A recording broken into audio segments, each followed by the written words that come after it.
Itu adalah standar Tuhan. Ketidaktaatan adalah dosa di mata Allah. Hal yang penting. Nah, ketidaktaatan anak-anak itu seringkali justru disebabkan oleh penerapan metode yang salah oleh orang tua. Jadi malah membentuk anak jadi tidak taat. Ya. Nah, kita bicara prinsip ketaatan, ini ada dalam satu seri paket sesi 9, 10, 11, 12, 13, 14, 15. Itu bicara mengenai disiplin. Nah, seringkali orang mengerti kata disiplin sebagai penghukuman, tapi disiplin di sini adalah disiplin dalam arti luas, bagaimana melatih anak-anak kita jadi disciple, jadi murid Kristus. Dan ini sudah dimulai dari sesi sebelumnya, karena seperti kami katakan sejak awal, ini adalah program yang induktif, satu di atas yang lainnya. Jadi, kalau orang sering bertanya, banyak sekali orang tua yang bertanya kepada kami, gimana supaya anak taat? Begitu. Seolah-olah ada ini loh, apa namanya, obat manjur yang bisa dikasih ke anak, metode manjur bisa dikasih tahu ke anak, terus dia jadi taat. Ya. Nah, sekarang kami bahas dari struktur sesinya dulu, bagaimana membangun anak bermoral, sesi 1. Kalau kita melatih mereka dengan alasan-alasan moral yang tepat, mereka akan jadi jauh lebih mudah taat. Nomor 2, kalau kita hubungan suami istri semakin baik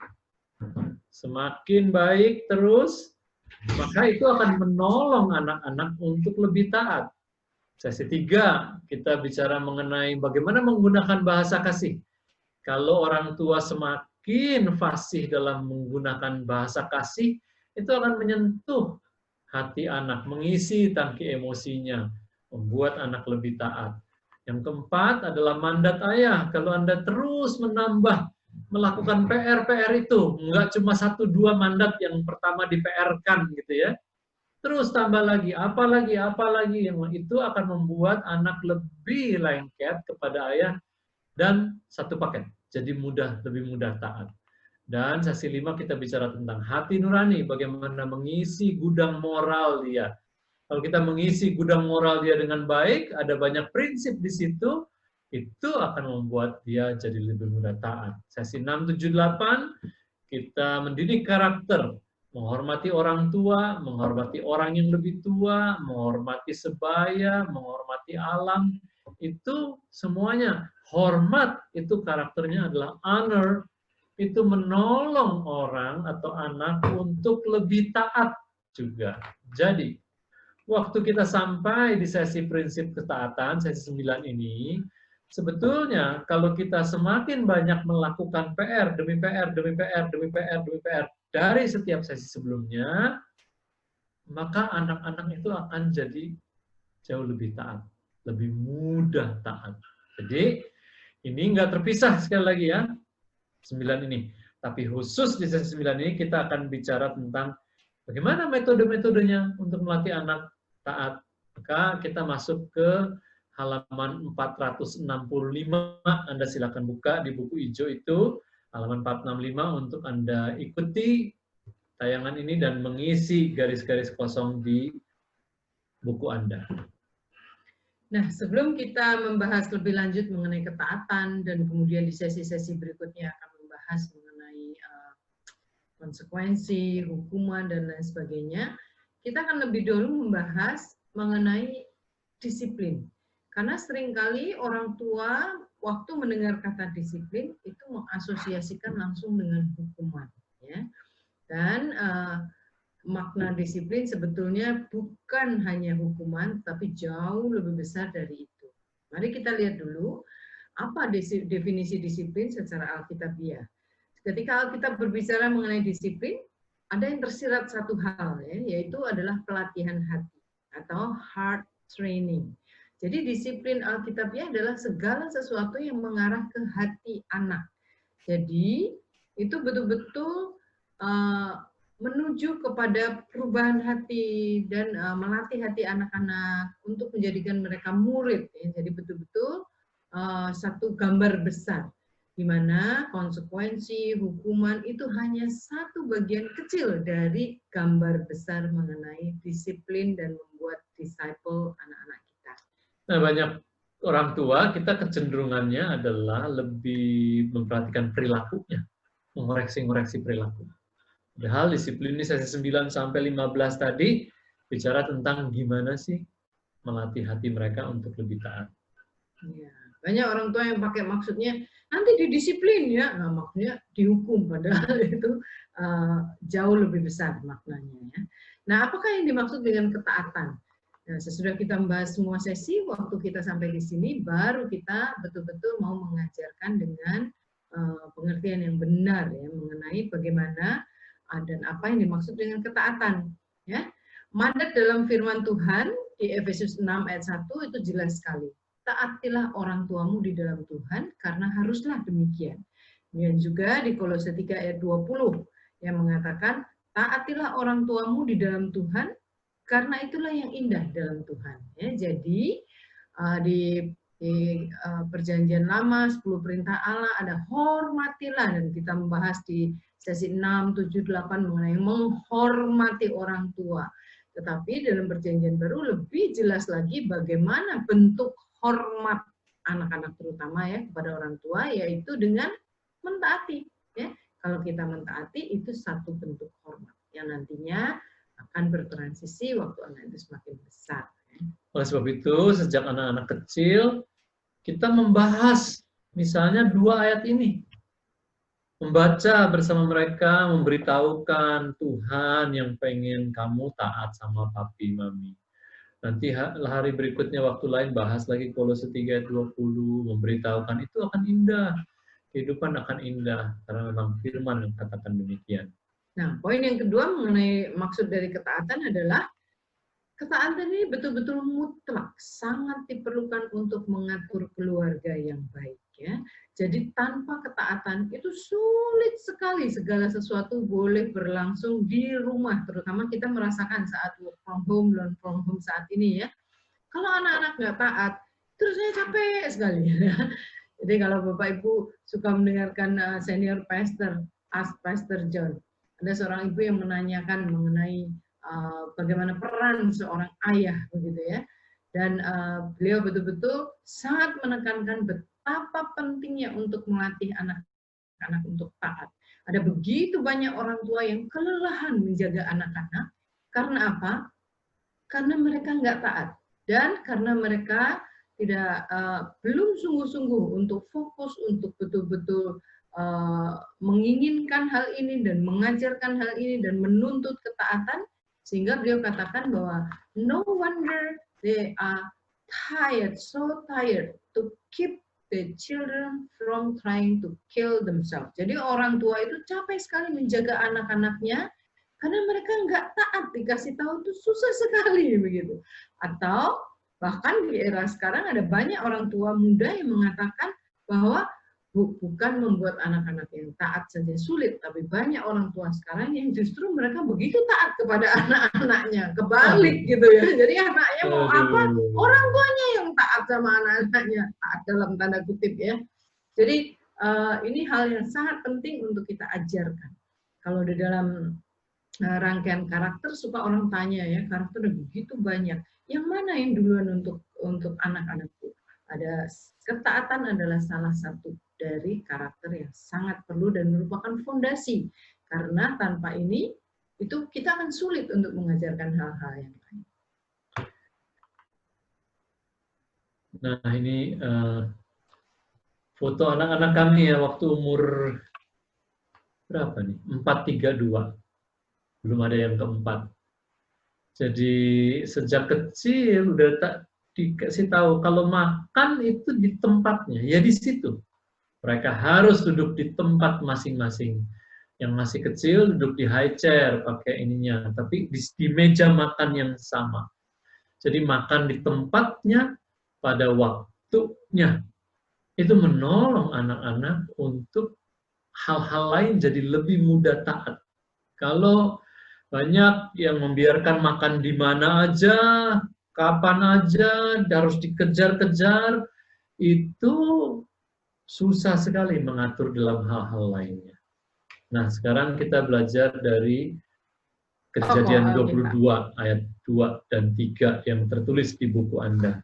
Ya, jadi dikatakan dari Kejadian 22 ayat 2 dan 3, firman Tuhan berkata, ambillah anakmu yang tunggal itu yang engkau kasihi, yakni Ishak. Pergilah ke tanah Moria dan persembahkanlah dia di sana sebagai korban bakaran pada salah satu gunung yang akan kukatakan kepadamu. Dan keesokan harinya, pagi-pagi, bangunlah Abraham, ia memasang pelana keledainya dan memanggil dua bujangnya beserta Ishak, anaknya. Ia membelah juga kayu untuk korban bakaran itu, lalu berangkatlah ia dan pergi ke tempat yang dikatakan Allah kepadanya. Ya. Jadi dari firman Tuhan ini jelas sekali apa yang dilakukan Abraham. Ya. Abraham melakukan 3 hal, yaitu yang pertama ia bangun pagi-pagi, kemudian ia bersiap-siap dan ia melakukan apa yang Tuhan perintahkan kepadanya. Jadi ini adalah contoh ya ketaatan dan bagaimana Abraham betul-betul melakukan apa yang dikatakan Tuhan kepadanya. Nah, ini kalau bagian seperti ini ya, kejadian ya, itu adalah kisah yang sangat menarik. Jadi, waktu anak-anak masih umur berapa pun, 3, 4, 5, terus kita menceritakan kisah ini kepada anak-anak, dan kalau bercerita itu, wah, berceritalah secara seru gitu ya. Secara seru gitu. Kasih tahu, wah, Abraham udah mau tidur, terus Tuhan bicara, oh ya Abraham, oh dia bilang apa Tuhan? Terus besok pagi-pagi engkau bawa anakmu Ishak, terus dia besoknya pagi-pagi dia bangun, dia langsung, wah siap-siap, terus dia bawa ini, terus menceritakan waktu berjalan naik ke Gunung Gemung. Terus anaknya tanya, kita akan kasih persembahan buat Tuhan, mana dombanya? Begitu ya. Wah, bercerita mengenai itu. Membuat anak-anak, wah, dan kemudian mengambil prinsip dari situ. Kisah ini luar biasa, bisa masuk sebagai gudang moral yang sangat baik di dalam hati anak-anak kita. Ya. Nah, jadi dari situ adalah kita melihat 4 karakteristik ketaatan Alkitabiah. Ya, jadi waktu kita belajar karakter juga, itu jelas sekali bahwa karakter itu bukan sesuatu yang abstrak, tetapi sesuatu yang ada ciri tindakannya, yang bisa kelihatan, oh kalau taat tuh melakukan ini. Ya. Nah ini menolong anak-anak untuk mengerti bagaimana sih taat dan apa yang perlu dilakukan kalau dia taat. Ya. Jadi ada 4 karakteristik ketaatan. Ini istilahnya adalah ciri tindakan, ya. Ciri tindakan dari ketaatan itu apa? Yang pertama adalah harus segera, ya. Yang kedua harus tuntas. Kemudian tanpa menentang dan tanpa mengeluh. Karena apa? Karena waktu seorang anak melakukan ketaatan terhadap instruksi yang diberikan kepadanya, termasuk juga pada anak-anak lebih besar maupun kita juga, maka apakah 4 karakteristik ini ada? Ya? Kalau di keluarga biasanya kalau kita minta anak-anak untuk lakukan sesuatu, misalkan bereskan mainan atau dipanggil, suka jawabnya kan, ya, tar dulu. Nah, itu bukan merupakan ketaatan yang dimaksudkan secara Alkitabiah di sini ya, yaitu dia nggak segera tapi masih tar dulu, atau dia melakukan tapi dia nggak tuntas. Begitu kita tinggalkan, dia udahan gitu, setengah jalan beresin mainannya misalkan. Atau ada anak-anak yang melakukan instruksi, melakukan perintah yang diberikan kepadanya, tapi sambil, kenapa aku? Kan kemarin udah aku, kok nggak dia? Gitu ya. Nah, itu anak-anak biasa seperti itu, kok aku? Contohnya. Apalagi kalau ada kakak adiknya. Demikian juga dengan mengeluh, karena ada anak-anak yang melakukan, tapi terus dia sambil kesel, sambil ngomel-ngomel gitu ya. Nah itu kita ajarkan kepada anak-anak kita, jelaskan waktu non konflik. Kalau begini itu taat enggak? Itu apa menunjukkan ciri 4 karakteristik taat ini enggak? Anak-anak tahu dan mereka bisa mengidentifikasi ya. kata-kata seperti apa yang nggak menunjukkan segera, yang nggak tuntas, yang menentang, atau yang mengeluh. Ya, jadi waktu prinsip ini kita ajarkan kepada anak-anak, kita bolak-balik ke cerita Abraham tadi. Begitu ya. Terus kita bisa tanya, Abraham itu ini enggak? Dia nentang-nentang Allah. Kenapa? Kan anaknya udah dikasih sama aku. Cuma satu. Sekarang kenapa diminta? Gitu enggak. Anak-anak setelah mendengar kisah itu, anak-anak bisa jawab dengan benar, dengan baik. Enggak, katanya. Terus Abraham waktu naik ke gunung, terus dia mengeluh enggak? Kok capek, kok enggak disediain sih, kenapa harus kasih anakku sendiri? Anak-anak akan jawab, enggak. Terus kita tanya, jadi Abraham itu waktu udah disuruh, waktu malam-malam, dia ini enggak, pagi-pagi waktu bangun dia, nanti aja deh, enggak enak disuruh gini. Anak-anak akan jawab, enggak, maka itu segera.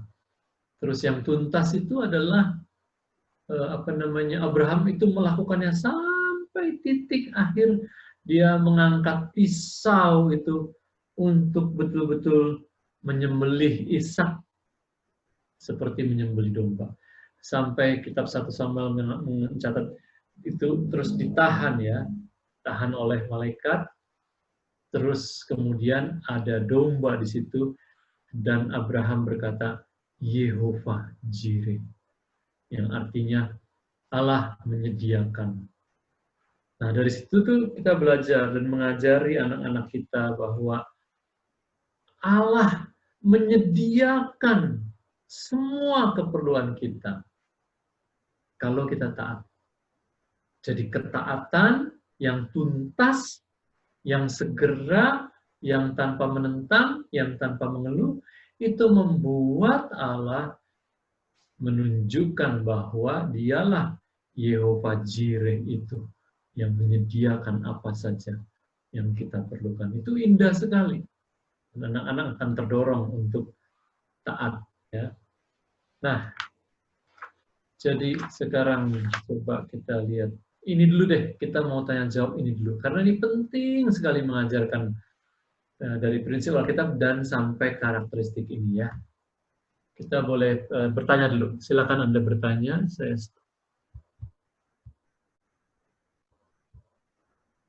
Jadi begitulah ketaatan. Ya. Ada pertanyaan bagus banget. Nih, mau bertanya, mohon Pak, bagaimana cara bikin anak-anak mau makan? Suaranya hilang. Oh, Andi, suaranya hilang. Halo? Ya, ya. dengar Pak? Ya. Ya. Mau bertanya. Nah, kalau ke kanan tuh hilang. Waduh, hilang ya, Pak. Ini masih hilang, Pak. Iya. Bisa, siapa bisa? Chris. Kalau ke kiri. Ya, mungkin saya bantu aja. Ya.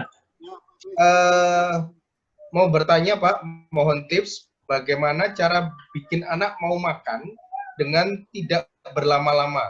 Karena seringkali hilang kesabaran tunggu, anak makan bisa setengah jam. Mending, Pak, kalau setengah jam. Anak saya 1 jam lebih, Pak.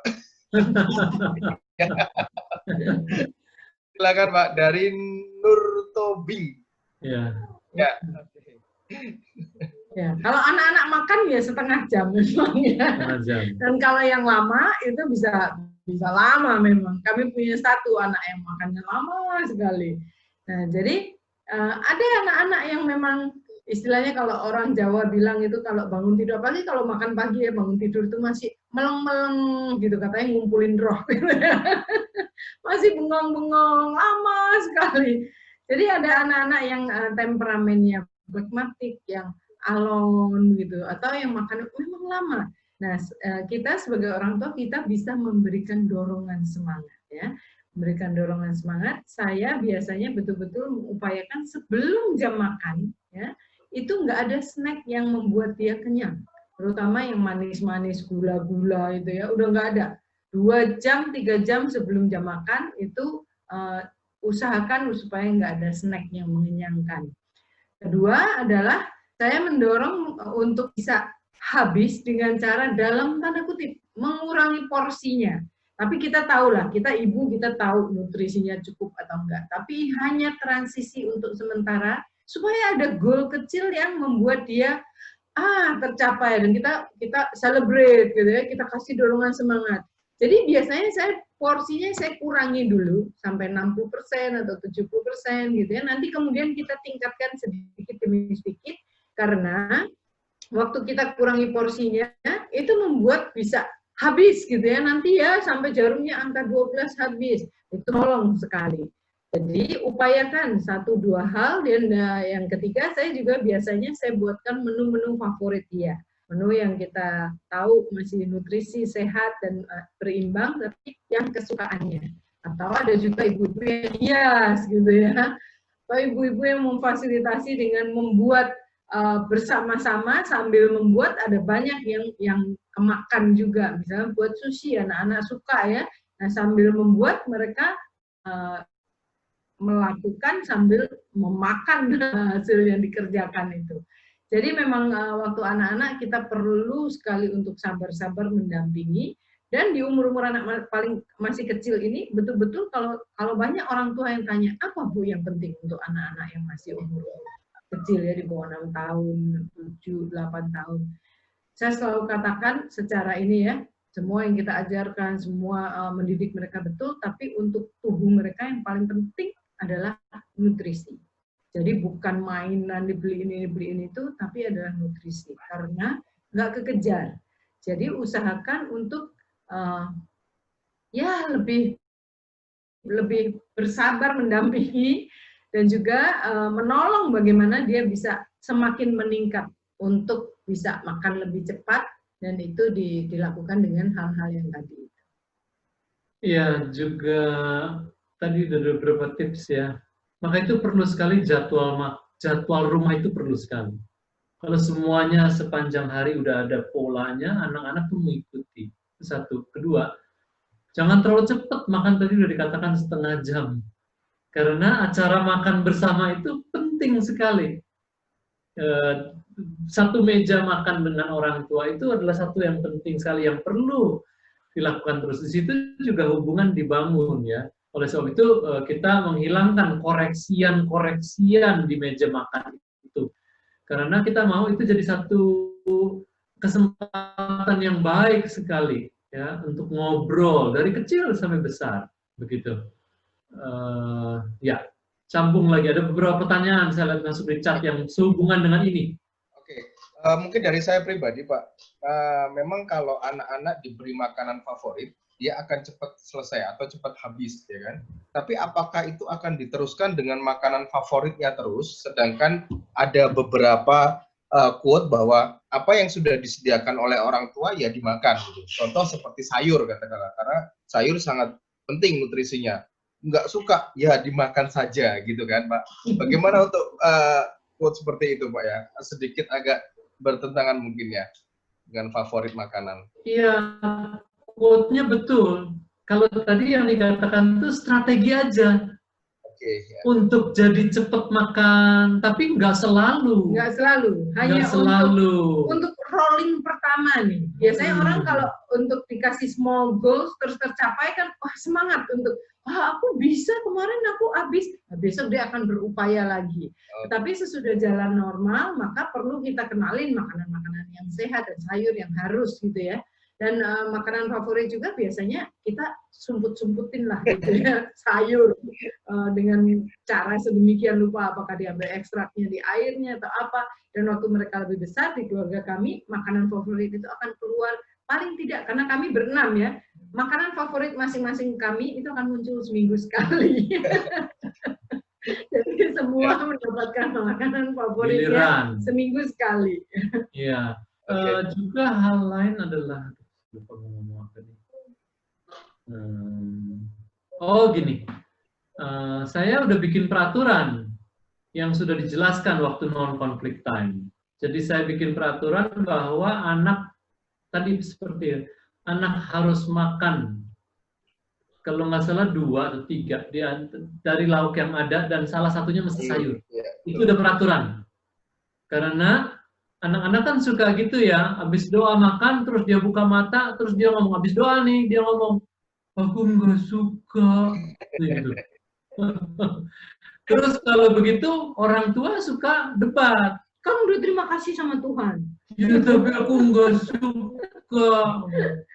Terus nanti maminya bilang, Mami suka ini. iya tapi aku nggak suka pahit. Manis. Pahit. Nggak perlu berdebat. Jadi saya selalu betul-betul mengatakan saya pengen meja makan itu suasananya bagus. Sehingga waktu mereka katakan, aku nggak suka, ya nggak apa-apa. Kamu nggak perlu suka. Kamu hanya perlu makan. Ya sudah. Oke. Jadi saya nggak mau debat gitu loh. Saya nggak harus suka, tapi kalian udah tahu peraturannya apa. Dan ketaatan itu mesti. Begitu. Ya, terus makin besar, terus kemudian mereka kadang nawar, boleh nggak 5? Ya, dihitungin tuh ya. Wortel dihitung, wortel. 5 itu. Waduh, 5 itu. Nah, waktu mereka lebih besar lagi, kami perkenalkan food pyramid. Ya. Sekarang dengan kondisi saat ini, daya tahan tubuh itu betul-betul penting dan kita sering mendengar harus mengalami buah dan sayur. Nah, satu periode kami membuat food pyramid, terus membuat art and craft gitu ya, yang bentuknya kayak piramid. Terus kami gambar gitu ya. Mereka jadi kenal gitu. Oh, karbohidrat. Kalau nasi itu di mana? Oh, di sini dia gambar nasi satu kilo. Masing-masing gambar. Iya, masing-masing punya bentuknya ini ya dengan 3 dimensi saya buat. Terus kalau tahu oh ini gitu kan. Ada food piramidnya karbohidrat, Protein, buah dan sayur, gula, protein, lemak gitu kan. Jadi mereka waktu mereka makan, mereka gambar-gambar di situ, mereka bisa mengerti. Dan waktu kita bahas juga, kalau food piramidnya kebalik, nah jadinya orangnya jadi gendut, jadi nggak sehat, jadi ini. Tapi waktu mereka mengenal food piramid, itu menolong mereka bahwa, oh kalau ini tuh di mana ya? Nah itu mereka bisa meletakkan gitu, bahwa oh ini harusnya sedikit, itu kan fat kata dia. Ya. Jadi pengertian itu menolong. Jadi kita imbangi dari berupa sesuatu yang kita tentukan menjadi peraturan di keluarga kita, menjadi sesuatu yang kita bangun. Tapi dengan semakin besar kita perkenalkan juga sehingga mereka bisa assess sendiri. Aku tadi ininya 2, ininya berapa lah, itu bisa menolong mereka. Karena anak kami yang paling suka snack yang manis-manis ya, suka sekali dia, maunya banyak. Nah, adik kakaknya mengingatkan, itu yang di mana? Itu yang di atas. Itu yang di atas. Sedikit nggak boleh. Kamu nanti jadi gini, badannya juga jadi gini. Gitu. Jadi dengan pengetahuan kognitif itu menolong ketaatan itu juga. Oke. Sudah ada 10 pertanyaan lagi Pak menunggu. Ada beberapa yang nyambung soal ini nih. Oke. Ini yang berikutnya dari Dewi. Mau bertanya Pak, kira-kira apakah Abraham sudah memberitahu istrinya bahwa ia akan mengorbankan anaknya? Bagaimana jika tentang ketaatan Sarah tidak sepakat dengan suaminya? Saya hanya bisa jawab, "Mbok." Aku garo itu karena nggak ada tertulis di kejadian itu, nggak ada tertulis. Cuma konteks budaya saat itu di tanah Yahudi itu, Sarah itu panggil dia itu Tuan, My Lord. iya.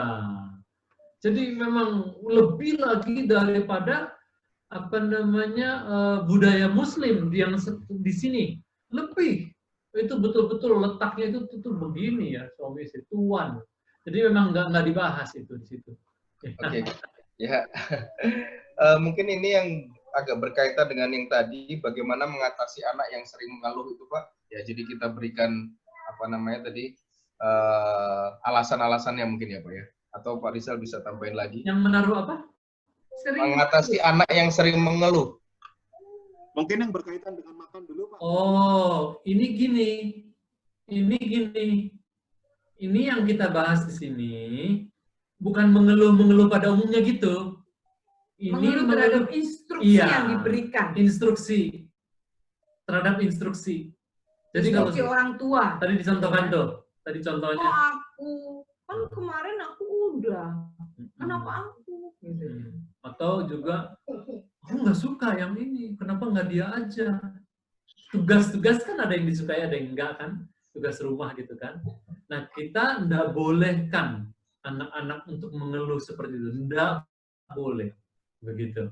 Kami mendorong mereka waktu itu, kalau kita keluarga itu kan ada bagian yang kita lakukan karena kita anggota keluarga, gitu ya. Dan biasanya waktu anak-anak ngeluh, waktu diminta beresin sesuatu atau inilah bawa gelas ya, tolong bawa gelas. Dia bilang, itu bukan aku tadi. Jadi kecenderungan itu ada ya. Lalu saya belajar juga bahwa oh kalau gitu begini, kita itu satu keluarga. Jadi ada tugas-tugas yang kita lakukan untuk anggota keluarga lain. Bukan hanya bukan aku tadi itu, aku enggak. Jadi kami terus kemudian belajar bagaimana bahwa kita dalam satu keluarga itu kita melakukan untuk anggota keluarga yang lain, saling tolong menolong dan ini sebagai member of a family gitu ya, sebagai tim. Jadi ada satu periode yang kami memperkenalkan, terus kami bagi ya. Kalau ruang makan, ruang keluarga itu bunda ya. Terus kalau ruang homeschool itu kakaknya yang besar, Ranita ya. Terus kalau ruang main itu yang cowok-cowok. Terus Reta itu yang teras, karena dia suka setiap sore itu piknik-piknikan. Jadi kalau kami udah selesai, saya mempersiapkan makanan apapun yang ada di meja makan, di ruang keluarga dan di dapur, itu saya lakukan, gitu ya. Demikian juga kalau kami udah selesai homeschool, kadang ada yang belum selesai, belum diberesin. Nah, si kakak akan membereskan semuanya, karena itu per area, per section itu job responsibility dia. Gitu ya. Nah, kalau ada mainan juga, mereka akan beresin di ruang mainan itu siapapun yang tadi memainkannya. Nah, itu mendorong mereka untuk menjadi, sekali lagi kayak di sesi 1 ya, kitaismenya jadi muncul. Jadi, ya, menolong saya untuk mencoba menjelaskan hal-hal ini tadi dengan analogi nonton pertandingan bola ya, bola gitu ya. Nah ini tuh, dia nyerang, tugasnya apa? Bikin gol. Nah waktu diserang, dia bisa nggak diam aja di depan? Bukan tugas aku yang tahan di sana, biar aja yang lain. Nggak bisa katanya. Kenapa? Semua harus bantu. Kenapa? Supaya nggak kegolan. Sama juga yang bagian back, yang bagian belakang. Yang nyerang udah. Aku nggak mau bantu, itu kan bagian yang depan. Bikin gol ke sana. Aku kan bagiannya back belakang. Nah, itu anak-anak jadi ngerti. Atau Anda gunakan basket, atau misalnya badminton ya, double begitu ya. Ya, kan dikocok ke sana kemari gitu. Enggak, dia aja yang ke sana. Kan dia bagian belakang, aku depan, gitu ya. Nah itu analogi itu menolong anak-anak untuk mengerti soal tadi itu. Oke, ya. Kembali lagi Pak ke masalah makan. Ini ada yang berkaitan. Ya. Apabila sudah lewat limit waktu, apa ambil makanannya atau ditunggu sampai selesai? Dan berikutnya, anak kami usianya 1,5 tahun, sedang dalam tahap susah makan. Selama ini kami biasakan makan di meja. Snack sudah tidak diberikan sebelum makan. Solusi yang cukup efektif selama ini kami ajak makan sambil jalan-jalan, tapi masih di dalam rumah. Apakah solusi tersebut boleh dilakukan? Ya, jadi yang pertama waktunya sudah habis limit, yang berikutnya ini sudah diajak jalan-jalan supaya cepat habis gitu. Bagaimana Pak? Ini untuk anak-anak umur 3 tahun ke atas yang kita bahas ya. Okay. Untuk anak-anak yang masih kecil itu memang ada anak-anak yang perlu kesabaran ekstra ya. Bahkan susu harus dipakai di sendok. Ada anak-anak yang sulit, yang lama makannya dan bisa betul-betul lama ya. Jadi kalau kami dengan 4 anak, saya nggak mungkin gendong anak terus menyuapi satu persatu. Saya bisa-bisa seharian nyuapin anak. Yeah.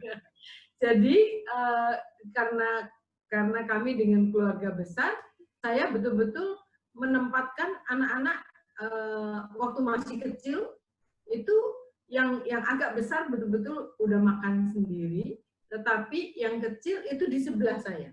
Jadi kami makan bersama, saya menyuapi, kami makan bareng, sehingga dia melihat contoh bagaimana. Kadang-kadang kan kalau lihat anak kecil ya, kalau lihat orang makan itu bisa ikut istilah bahasa Jawa kelamut-kelamut gitu ya, dia kayaknya enak gitu. Jadi suasana makan itu mendorong, kayak menular gitu ya. Kakaknya makan enak, ini makan enak. Itu mendorong. daripada hanya dia yang menjadi objek gitu ya. Ayo makan, mami juga nggak makan. Jadi dia nggak melihat contoh bahwa makan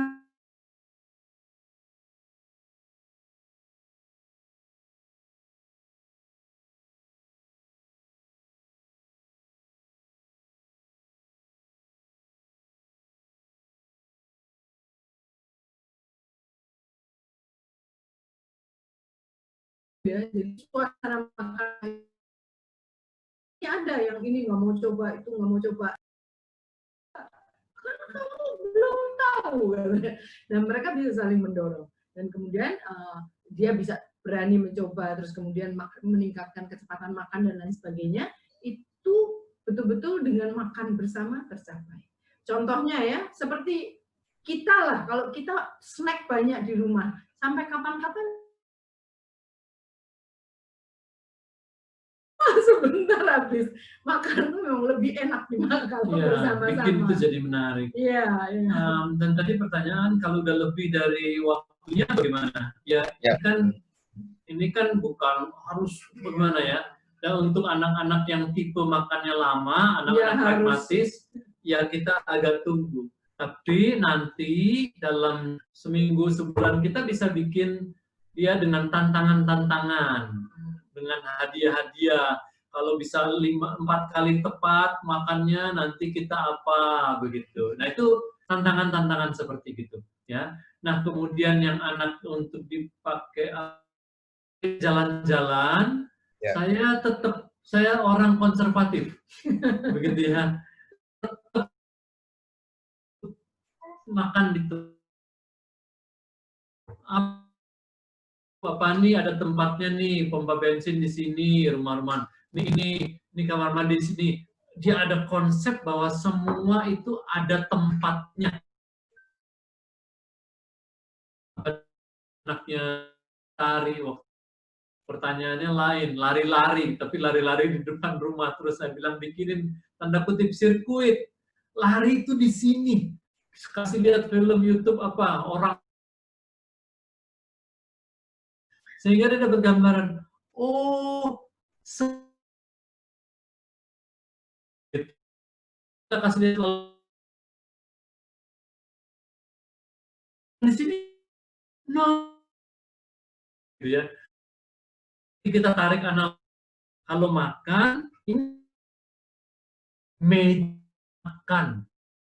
Ini makan di meja, ini meja apa? Meja kerja. Buat orang apa? Kerja. Dan itu akan menolong nantinya untuk banyak hal lain. Kalau tadi Anda supaya dia cepat makan dikasih jalan-jalan, itu pragmatis saja.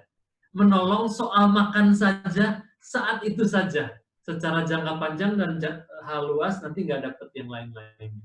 Satu tips lagi ya, kalau untuk makanan anak-anak kecil, ya buatlah itu yang enak memang. Karena kadang-kadang mami-mami ya mau sehat banget, garam, ini kita coba memang nggak enak gitu. Dan bentuknya yang menarik kalau buat anak-anak. Jadi buatlah apa yang supaya waktu kita itu memang enak. Jadi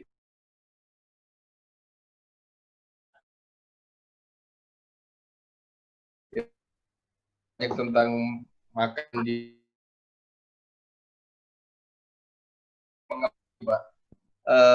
saya lupa di mana, tapi ada perumpamaan anak sulung dan anak bungsu. Yang sulung disuruh ayahnya untuk melakukan sesuatu, katanya sih iya. Tapi di bungsu awalnya menentang atau mengeluh, tapi akhirnya dilakukan, dan itu kan lebih baik daripada yang jawab iya tapi tidak berbuat apa-apa. Nah, apakah Tuhan memberi ruang untuk anak-anaknya mengeluh atau menentang? Ya, itu ada konteks begitu ya. Ada konteks bahwa yang ingin diperlihatkan adalah melakukannya. Bukan jawabnya iya tapi nggak melakukan. Itu konteksnya itu. Nah, namun sekarang kita sedang membahas sesuatu yang lebih baik dari dua-duanya itu. Lebih baik dari si yang kakak, lebih baik daripada yang adik. Begitu ya. Sama seperti Abraham. Nanti lain waktu kita cerita Nuh kepada anak-anak. yang dia taat dalam keadaan yang nggak kondusif dan disuruh bangun bahtera itu di puncak bukit yang dia ditertawai orang-orang dan membangun bahtera itu kan 50 tahun. Begitu. Jadi kita kasih lihat lagi bahwa ini loh ada Nuh. Nanti cerita lagi ini loh ada Daud, taatnya begini. Cerita lagi nanti ini loh Saul, taatnya tuh cuma setengah. Nggak tuntas. Ya nunggu, dia nunggu, Nabi Samuel nunggu. Lama-lama dia udah sendiri aja. Bakar. Di situ dia ditolak Allah. Nanti bahas Yunus yang malah suruh ke sana, malah dia ke sini. Nah, itu anak-anak tuh dapat gambaran, bukan cuma sekedar perilaku, tapi firman masuk, gudang moral diisi, akan keluar pada waktunya secara indah. Begitu ya. Yang berikutnya. Yang berikutnya, karakteristik ketaatan Alkitab ini boleh disebutkan tiap hari ke anak-anak. Apakah penyebab anak-anak tidak segera, atau bagaimana anak-anak bisa konsisten untuk segera setelah ditegur secara baik? Nah, bagus nih. Nanti sebentar lagi kami jelaskan. Kenapa justru anak-anak itu nggak segera taatnya? Kebanyakan karena salah orang tuanya. Jadi kita lanjutkan dulu. Boleh satu lagi. Oke. Satu lagi. Ini masih kembali lagi ke makan ini, Pak. Sepertinya banyak sekali masalah makan dia. Kita sudah coba segala hal dan sepertinya soal makan ini sulit sekali dengan anak kami yang umurnya 3,5 tahun. Dia sama sekali nggak mau makan walaupun udah pakai semangat, dia sampai dimarahi, dihukum, bahkan sampai nggak dikasih makan, Pak. Tapi kami sudah dilema, nggak ada akal lagi. Bagaimana cara mengatasinya, Pak? Mungkin pertanyaannya begitu ya. Coba ajak makan bareng deh. Karena banyak sekali keluarga-keluarga yang ini itu ya. Ternyata solusinya dengan makan bersama. Jadi makan bersama, anak ini taruh sebelah mama gitu ya, pakai high chair ya, bersama-sama makan.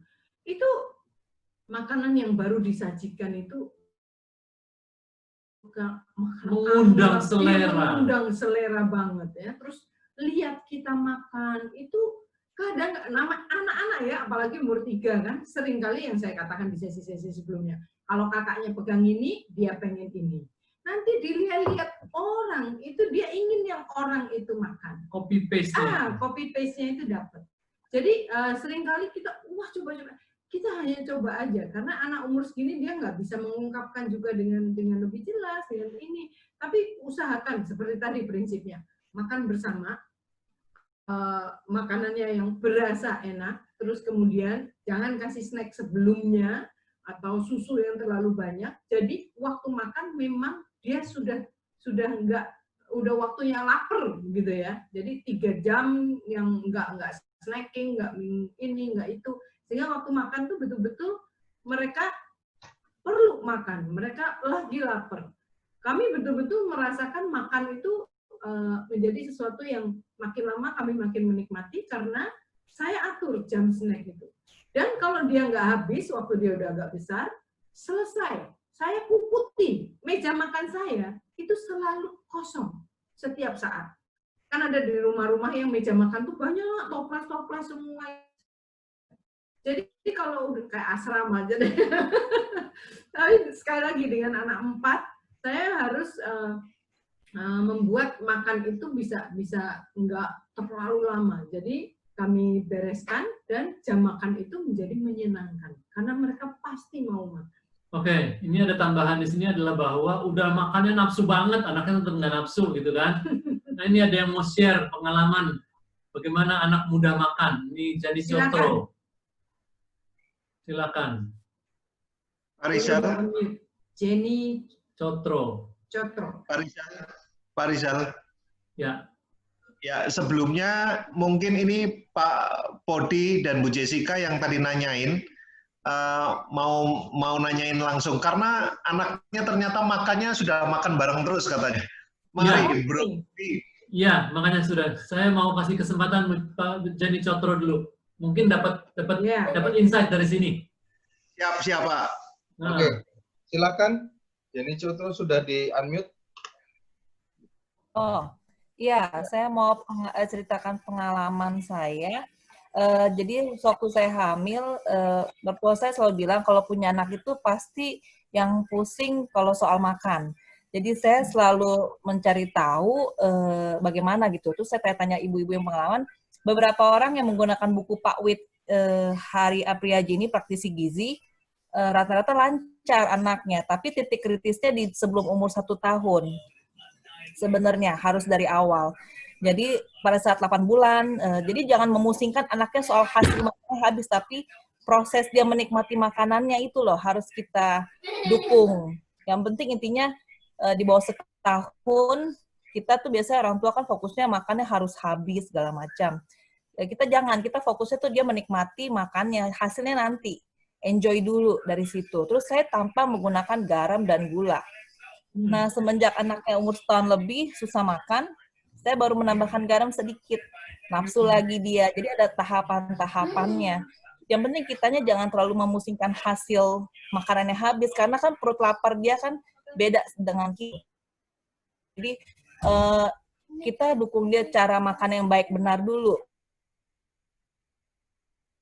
Dari kecil banyak sekali variasi sayur, pasti mereka mau semua kok, tanpa garam, tanpa gula. bagus, bagus. Terima kasih sekali. Ya, sama-sama. Itu tolong nanti bisa mencari buku itu Pak Wit Hari Apriaji. Ya, itu pasti akan menolong sekali. Terima kasih. Ya, sama-sama, Pak. Bukunya boleh di-share di chat nanti tolong. Sudah itu.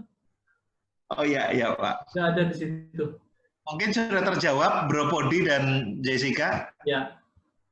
Udah dapat insight. Tolong Pak Kris. Sudah, silakan untuk Kasih buat insight-nya, ya mudah-mudahan, tapi kayaknya saya pribadi udah di sampai titik, saya doakan saja. Ya, betul. Itu betul sekali. Hal-hal yang kelihatannya kecil, kita doa, kita minta mujizat, banyak sekali bisa terjadi. Ya, terima kasih. Saya lanjutkan dulu ya sekarang ya. Lanjut, Pak. Terima kasih ya.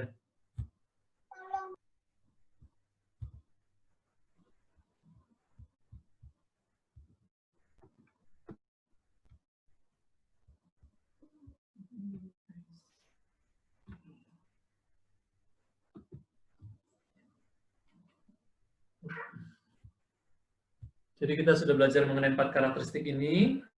Nah, ini tadi untuk menjawab tadi pertanyaan, kenapa anak nggak taat segera? Justru di Romawi 3 ini, bagaimana orang tua melakukan kesalahan dalam mendidik anak untuk taat. Ya, jadi ada hal-hal yang kita lakukan yang membuat ketaatan itu justru nggak bisa menjadi segera. Ya. Apa kesalahan-kesalahan kita atau kecenderungan-kecenderungan yang kita lakukan yang justru menumbuhkan hal itu. Ya. Yang pertama adalah yang mengancam atau mengulang-ulang. Karena waktu kita mengancam itu membuat ketaatan itu karena takut. Ya. Jadi mengancam ini atau mengulang-ulang, anak akan justru menunggu. Menunggu apa? Menunggu kita udah nada tinggi. Menunggu apa? Menunggu kalau kita udah marah. Awas nih ya.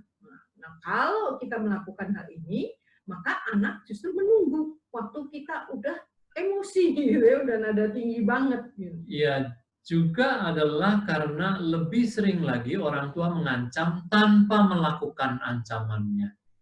Jadi anak-anak belajar, oh itu mah nggak akan dilakukan, mengancam misalnya. Ditinggalin di mall, nggak pernah ada yang ninggalin. Apa nggak pernah dilakukan. Itu satu. Kedua, yang mengulang-ulang itu. Pasti waktu mengulang itu, nadanya akan jadi lebih tinggi. Jadi kalau mengulang 3 kali, udah pasti tinggi. Sehingga tadi dikatakan, anak itu cuma nunggu nada di situ. Itu artinya orang tua udah serius. Nah, dengan cara itu dia nggak biasa untuk taat segera waktu masih di nada bawah, waktu tanpa ancaman. Ya. Yang kedua adalah orang tua yang menyogok. Ya, menyogok itu adalah menjanjikan. Nanti ya kalau kamu begini, nanti mami atau papi kasih ini.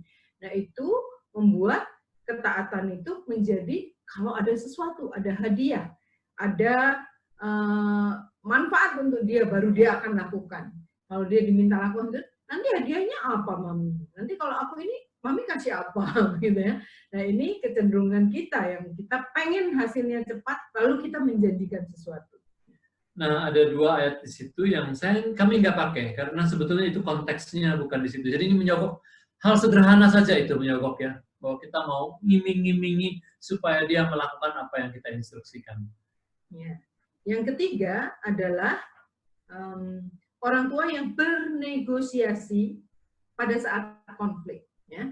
Nah ini seringkali dan anak-anak tahu kapan waktu-waktu yang kita bisa dalam tanda kutip ditawar. Ya. Biasanya misalkan kalau kita di rumah orang lain, di rumah teman, ya, tiba-tiba jadi banyak aturan-aturan yang harusnya nggak boleh, atau kita minta sesuatu terus dia berani bilang oh, nanti atau apa, karena apa? Karena dia tahu bahwa kita ada di domain yang lain. Ya. Nah kalau anak-anak kami waktu masih kecil, mereka tahu waktu-waktu bernegosiasi yang efektif, ya. Dan kami kemudian belajar waktu yang efektif adalah biasanya waktu kami mau pergi yang mereka nggak ikut, misalnya kami pelayanan atau ada kegiatan lain yang mereka nggak ikut, hanya kami. Nah kalau udah di mobil, nah itu pasukan ya, mereka akan terus naik berdiri.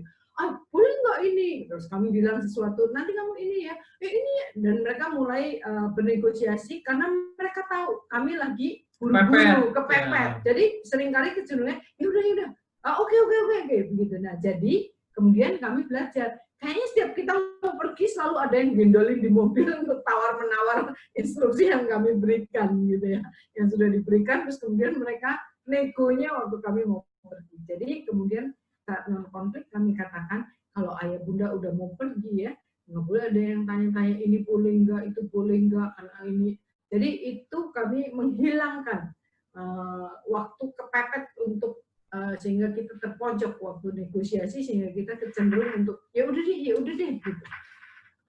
Juga mau ditambahkan di situ yang mengancam ulang-ulang adalah metode yang kurang lebih sama, yaitu pakai hitungan. Gitu ya, jadi biasanya gitu kan, Bapak hitung sampai 3, semua orang sampai 3 hitungannya, nggak ada yang sampai 100.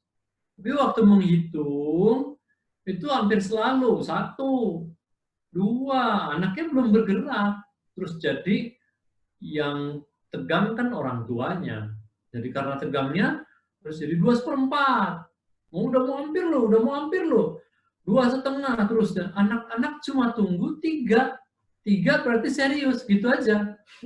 Nah, jadi dengan metode ini justru kita mengajari mereka untuk tunggu, delay, nggak usah segera. Nanti ada tandanya untuk start itu. Nah, itu yang jadi anak-anak jadi justru nggak bisa mengikuti 4 karakteristik ketaatan tadi. Nah, sekarang jadi gimana jadi prinsip-prinsip instruksi itu?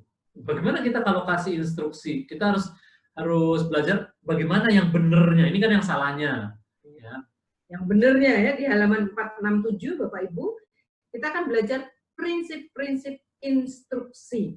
Jadi instruksi yang menuntut mereka untuk melakukan sesuatu, menuntut mereka melakukan ketaatan segera. Bagaimana sih kita mengkomunikasikan instruksinya itu? Gimana caranya? Ada 2 prinsip. Ya. Yang pertama, kalau instruksi kita sedikit banyak menuntut jawaban atau tindakan, maka kita harus mengharapkan respon yang langsung dan lengkap. Ya.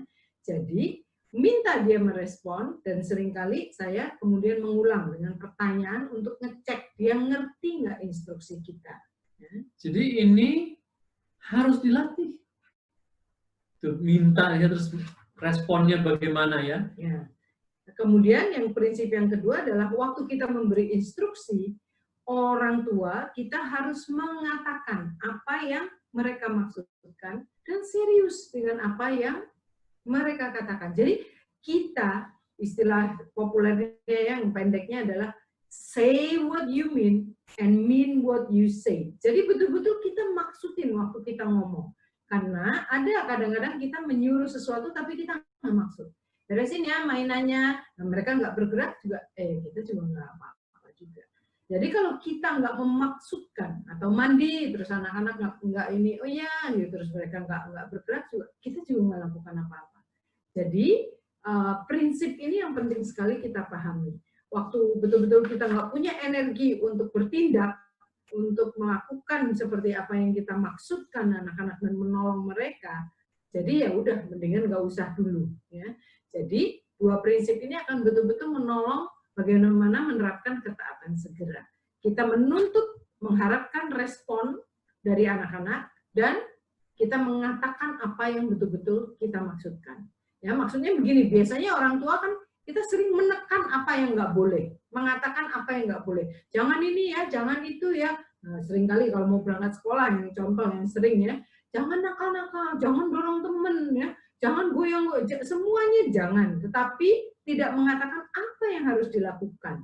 Jadi lebih baik kita katakan apa yang kita harapkan untuk mereka lakukan. Itu akan membuat lebih jelas. Nanti dengerin ya, nanti perhatiin guru ya, nanti apa yang kita harapkan mereka untuk lakukan, itu yang kita katakan. Nah, jadi ini betul-betul sangat menolong.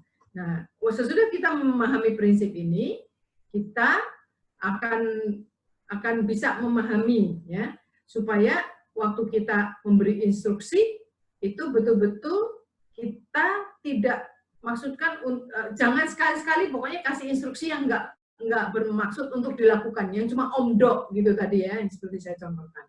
Ya. Nah, sesudah kita memahami prinsip ini, maka kita akan bisa melihat ketaatan objektif dan ketaatan subjektif. Tadi yang saya katakan, kalau kita ngomong tapi kita nggak maksudin, anaknya nggak lakukan, ya kita nggak apa-apa. Atau kita lagi kesel, kita ngomong, anaknya nggak lakukan, kita emosi sekali. Mami udah bilang, kemarin nggak apa-apa, Mami ngomong berkali-kali, hari ini Mami ngomong sekali terus langsung ngamuk ya. Jadi memahami ketaatan objektif dan subjektif ini adalah waktu orang tua menuntut ketaatan segera, ya, ketaatan pada perintah pertama, maka anak itu akan menentukan kapan dia akan dikoreksi. Nanti di sesi-sesi berikutnya kita akan bahas ya seperti apa. Karena konsistensi standar moral Tuhan membuat ketaatan jadi objektif. Kita yang menentukan kapan kita akan dikoreksi. Karena orang tua itu nggak bereaksi secara sewenang-wenang atau nggak bereaksi tergantung mood kita. Jadi konsisten, ada konsistensi dari kita sebagai orang tua, sehingga anak akan menentukan dia sendiri kapan dia akan dapat koreksi. Karena kitanya sudah betul-betul konsisten, kita menuntut respon, dan kita mengatakan apa yang kita maksudkan. Nah, yang kedua, di luar ketaatan segera, itu akan menghasilkan hukuman yang subjektif.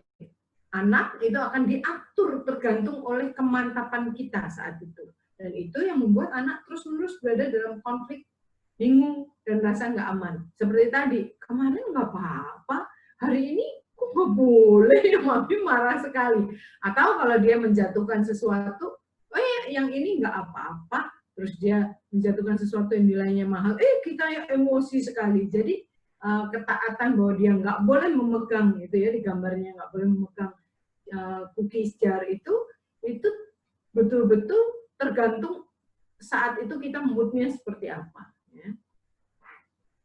Ini yang dikatakan ketaatan subjektif, tergantung mood kita, tergantung emosi kita waktu itu. Nah, jadi ketaatan tidak lagi objektif, tapi subjektif. Dan konsekuensinya seringkali tidak lagi terkait pada ketidaktaatan, tapi pada suasana hati kita. Kita lagi jengkel banget atau enggak. Ya. Kalau jengkel, hukuman berat. Kalau nggak jengkel, hukuman ringan. Atau malah nggak dihukum. Itu jadi subjektif. Ya. Ya. Jadi waktu kita mengerti hal ini akan menolong kita. Nah, dari dua prinsip tadi, untuk kita menuntut respon, kemudian say what you mean and mean what you say, ini ada sarana penolong yang jelas sekali buat anak-anak. Bagaimana meresponnya itu gimana caranya ya. Cara meresponnya adalah yang pertama, sarana penolongnya adalah untuk waktu kita panggil namanya atau waktu kita mau memberikan instruksi, kita minta supaya dia menjawab ya, secara menjawab.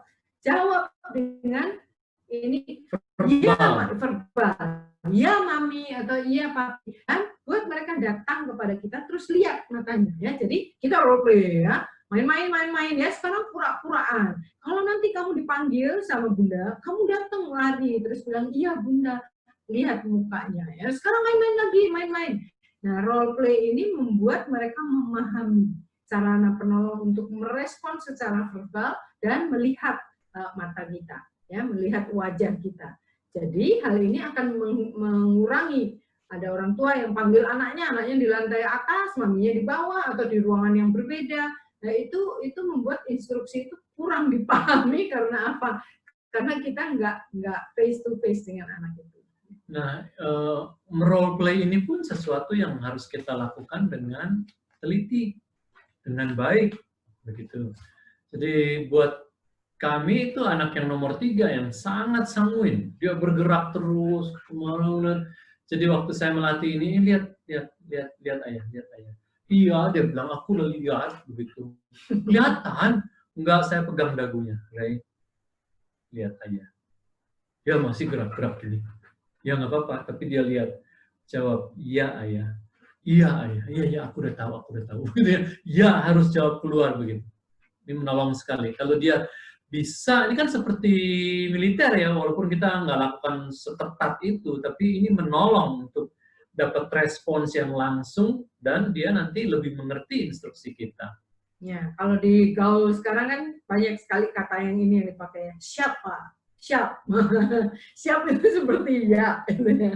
Kalau ada instruksi siap, siapa? Maka sesudah itu dia siap untuk ketaatan yang segera. Kalau enggak, wah, susah sekali untuk memaksakan, untuk melatihkan ketaatan ini. Jadi waktu anak-anak masih kecil, kita bisa minta waktu kita panggil dia untuk apa, misalkan untuk mandi, gitu ya. Jadi waktu dipanggil, mestinya juga udah ada jamnya, udah tahu kira-kira, tapi kita ingatkan terus kita panggil ini, yes mami gitu. Mami mau kamu mandi sekarang. Dan saya kemudian cek and recheck dengan pertanyaan ulang. Pertanyaan untuk ngecek dia ngerti nggak instruksi kita. Kadang-kadang kita asumsikan dia ngerti, tapi dia nggak ngerti. Kalau mandi itu hal yang simpel ya. Tapi saya suka tanya kembali. Jadi sekarang kamu apa? Bun minta kamu apa? Aku mandi sekarang. Good. Karena waktu dia bisa menjawab dari dialog itu, sekarang kita dorong. Oke, kamu segera lakukan. Nah, itu merupakan dorongan semangat. Jadi kita bisa cek and recheck pengertian dia. Ya. Atau minta dia ambil sesuatu gitu. Jadi kita tanya. Jadi kamu ambil apa? Oh, aku ambil ini. Nah, itu jelas dan kita ngecek pengertian dia terhadap instruksi itu, dia paham. Yang kedua, sarana penolong yang kedua adalah ketaatan yang tepat waktu. Ketaatan tepat waktu itu begini. Ketaatan tepat waktu itu ada sarana penolong yang kita ingatkan. Anak-anak gitu ya, hey guys ya, ini adalah peringatan 5 menit. Bisa 5 menit, bisa 15 menit. Nah, karena kadang-kadang waktu kita mau makan malam misalkan ya, dia lagi nonton, dan kita tahu filmnya kan itu ya. Jadi kita tahu ini kayaknya sebentar lagi mau selesai. Jadi waktu kita 5 menit lagi ya. Gitu. Atau kita lihat mereka lagi main game puter-puteran atau main apa antar mereka. Kita dengan memberikan peringatan 5 menit, itu menolong mereka untuk menata hati. Atau waktu kita main ke rumah teman, terus kita bilang 15 menit lagi ya kita pulang. Itu menolong mereka untuk menata hati bahwa mereka siap untuk pulang ya. Dan bahkan bisa lebih lagi kalau kita mengajarkan mereka bisa mulai beresin mainan. Bantu tuan rumah untuk beresin mainannya. Ya. Ini adalah sarana penolong yang baik sekali untuk mereka bisa betul-betul siap dan bisa mentaati ketaatan dan segera.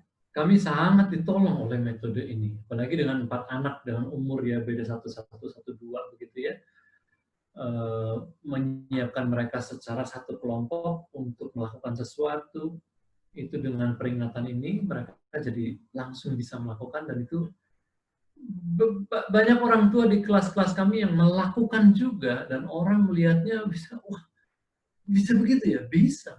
Kalau kita teguh dan menerapkan metode-metode yang tepat sekali. Ya, Bapak Ibu mungkin udah pernah dengar ceritanya juga ya, di sesi yang sebelumnya kita bahas yang mengenai otoritas di kolam renang, ada 2, yang satu gurunya, terus maminya tambahin, tambah lagi, itu yang membuat bingung otoritas.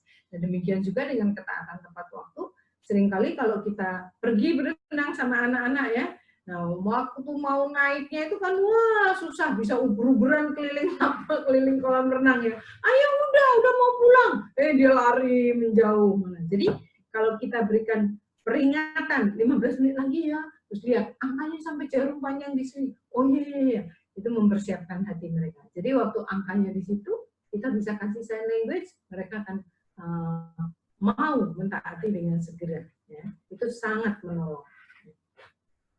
Ya, ini terakhir adalah prinsip. Ya, jadi kalau kita meminta anak-anak kita untuk melakukan sesuatu dan ia tidak taat, maka anak kita berada dalam dosa. Dia nggak taat, gitu ya, tidak mentaati orang tuanya. Tapi kalau saya punya ciri-ciri sebagai orang yang suka mengulang-ulang dengan harapan di anak-anak akan taat, maka justru saya adalah orang yang berada dalam dosa sebagai orang tua, karena kita membuat anak menjadi nggak mentaati segera instruksi kita karena kesalahan-kesalahan kita tersebut. Ya, sampai sini sekarang kami persilakan untuk menyampaikan pertanyaan lagi. Atau yang sudah ada di situ, boleh tolong dibacakan lagi. Oke, ada beberapa pertanyaan, Pak Rizal. Pak, apakah faktor kami orang tua yang tidak langsung merespon panggilan saat anak sedang... Pak, orang tua tidak langsung merespon panggilan anak saat sedang pegang handphone, lagi sibuk telepon gitu, atau balas WA, itu apakah pengaruhnya ke anak untuk jadi tidak taat? Iya ya, ini bagus sekali pertanyaan. Jadi standar ini berlaku untuk kita juga. Jadi anak-anak itu kan sering ya, ayah, aku mau kasih lihat sesuatu. Nah kita sambil kurang memperhatikan juga. Jadi waktu instruksi, kita memberikan instruksi, kita menuntut anak-anak menjawab secara verbal, terus kemudian melihat kepada kita, maka kita sebagai pasangan juga kita bisa memberikan teladan. Jadi waktu kita ngobrol, kita betul-betul bisa melihat gitu ya, dan merespon. Kalau dipanggil, honey, gitu ya, panggilan apa, misalnya mas, nah kita melihat betul-betul, lalu kita berkomunikasi, dan itu memberi teladan. Demikian juga, waktu anak-anak panggil, saya suka ke eye level, ke level mereka. Kalau mereka lagi berdiri, saya agak duduk, agak jongkok, supaya saya bisa lihat. Aku mau, jadi itu memberikan contoh, waktu mereka mau ngomong, mau mengungkapkan, mereka pun mendapat perhatian penuh dari kita. Itu sangat-sangat menolong sebagai satu contoh gitu ya, satu teladan. Jadi apa yang kita tuntut kepada anak-anak, kita boleh meneladaninya juga. Bapak Ibu, ini penting sekali ya, bahwa kita sedang memuridkan anak-anak kita. Jadi kita belajar ini Growing Kids Causeway ini, bukan kita dapat metode ini, metode ini, supaya kita terapkan pada anak. Kita sedang memuridkan mereka di dalam Kristus, dan untuk itu kita jadi panutannya. Ya, berikutnya. Oke, berikutnya adalah, ini contoh kasus Pak, bagaimana dengan situasi berikut? Anak diinstruksikan untuk selesai bermain karena sudah waktunya, tapi si anak masih suka bermain, masih senang bermain. Kalau langsung dieksekusi untuk stop, biasanya anak marah atau menangis. Lalu ada saran untuk memberi waktu beberapa saat, misalnya 5 menit lagi. Nah, apakah itu termasuk kebiasaan yang salah dalam konteks mengajarkan anak untuk mentaati secara langsung? Makanya gini ya, tadi ya. Tadi kan metodenya adalah, satu, nggak bernegosiasi, ya kan? Terus kedua, pakai peringatan 5 menit sebelumnya atau 15 menit sebelumnya. begitu. Sehingga kalau begitu tuh nggak selalu tuh tawar-menawar gitu loh di tempat. Kalau tawar-menawar di tempat, seringnya yang terjadi adalah jadi berantem, tengkar orang tua dengan anak, begitu. Terus ujung-ujungnya ya udah paksa aja orang tua, udah pokoknya harus selesai. Dan itu membuat anak-anak proses ketaatan jadi nggak menyenangkan karena selalu dipaksa. Jadi Anda terapkan metodenya dengan rapi. Kalau Anda udah pakai jadwal, misalnya akan berakhir di jam 5, ya jam 5 kurang seperempat Anda ingatkan. Nanti kalau jarum panjang di sini ya, begitu. Ada yang pakai waker juga boleh gitu. Nah, ini dengan keteguhan hati kita melakukan begitu, maka anak-anak jadi mudah taat. Kita nggak digeser-geser terus. Tapi kalau selalu negosiasi, selalu waktu dibilang udah, itu anak negosiasi. Nah, itu yang kita nggak harapkan. Jadi anak nggak bisa taat segera. Ya, kami waktu anak-anak masih kecil, kami punya time block. Jadi ada waktu-waktu habis ini, sore habis jalan-jalan keluar, pulang, terus kemudian makan malam, habis makan malam masih boleh main.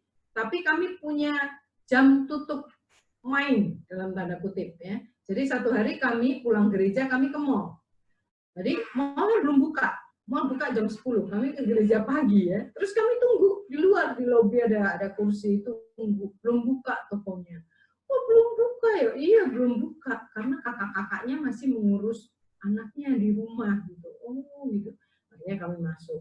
Terus kami mulai lihat kan, orang itu buka-buka dagangannya, tuh ada tutup-tutupan terpal gitu. Terus kok saya dapat insight ya, mendingan ini menjadi teaching moment, dan terus kemudian saya ambil analogi ilustrasi itu bahwa di rumah kita juga ada jam buka tutupnya gitu ya. Terus kemudian waktu anak-anak masih kecil, saya juga nggak selalu bisa membereskan mainan.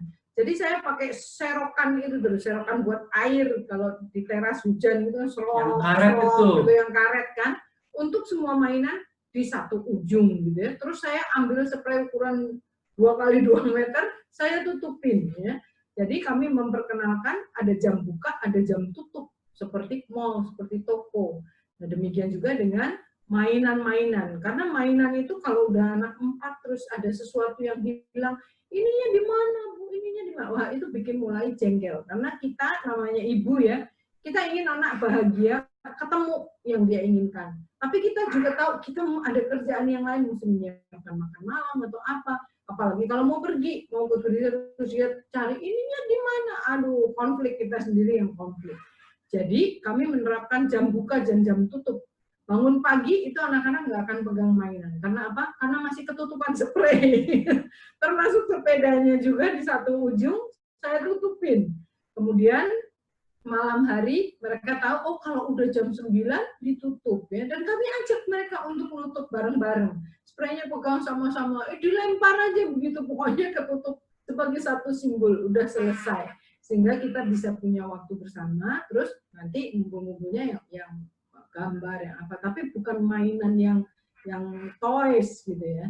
Jadi besok paginya juga begitu, waktu bangun tidur, pasti mandi dulu, udah makan, baru ya toko mainannya buka. Kita buka itu si spraynya. Buat kami itu sangat menolong waktu anak-anak masih kecil. Jadi sudah selesai mainan itu ada jamnya, sehingga nggak selalu main dengan. Mereka tentunya ada mainan favorit ya, 1-2 yang mereka soft toys-nya yang digenggam satu gitu ya. Tapi bukan main semuanya keluar.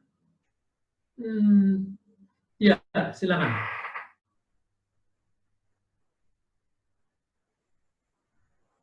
Oke, Pak. Berikutnya, Pak, kalau metode peringatan sudah dilaksanakan, tapi anaknya melakukan taat, tapi menjalankannya dengan bete atau mengeluh. Ada juga yang menentang. Bagaimana supaya tidak terjadi demikian, Pak? Iya, Bapak Ibu banyak sekali bertanya tentang metode ya. Pertanyaan saya adalah, Bapak Ibu banyak bertanya gini, kami udah gini, anaknya tetap gini, gimana? Kami udah lakukan ini, anaknya begini, terus gimana? Saya ingin mengingatkan, dari setiap hal kami menjelaskan di setiap sesi, gitu ya. Anda jalankan coba selengkapnya, bukan cuma metodenya aja. Contoh, ini yang sekarang ini, pertanyaan saya, Anda udah berapa kali ceritakan mengenai Abraham? Berapa kali bacakan Kejadian 22 itu? Baca sama-sama. Pelatihan hati. Itu pelatihan hati. Berapa kali cerita tentang Nuh? Berapa kali cerita tentang Daud? Tadi saya baca Efesus 6 ayat 1, Kolose 3 ayat 20. Saya katakan ini, ayat ini harus dibacakan kepada anak-anak, dikasih pengertiannya. Saya tanya sekarang, Anda udah bacakan enggak ayat itu? Membahasnya, menjelaskannya. Karena kalau hal-hal itu enggak dibahas, ini nanti kita cuma bicara metode ini. Apa? Metode ini kasih obatnya apa? Ini kasih, enggak begitu cara kerjanya. Jadi kita masukkan tadi di gudang moral, melatih hatinya, dan firman itu bekerja dengan luar biasanya di hati anak-anak itu. Dan waktu kita satu paketkan, firman dibahas berulang-ulang, instruksi diberikan, terus didoakan, satu paket. Didoakan, hal-hal yang kecil tadi nggak makannya lama, didoakan, berharap pada mujizat Allah. Itu kita akan melihat nanti bagaimana Roh Kudus bekerja membuat anak-anak kita taat. Gitu ya. Mudah-mudahan dapat semuanya nih. Silakan. Jadi penting sekali Bang moral ya Pak ya? Penting sekali.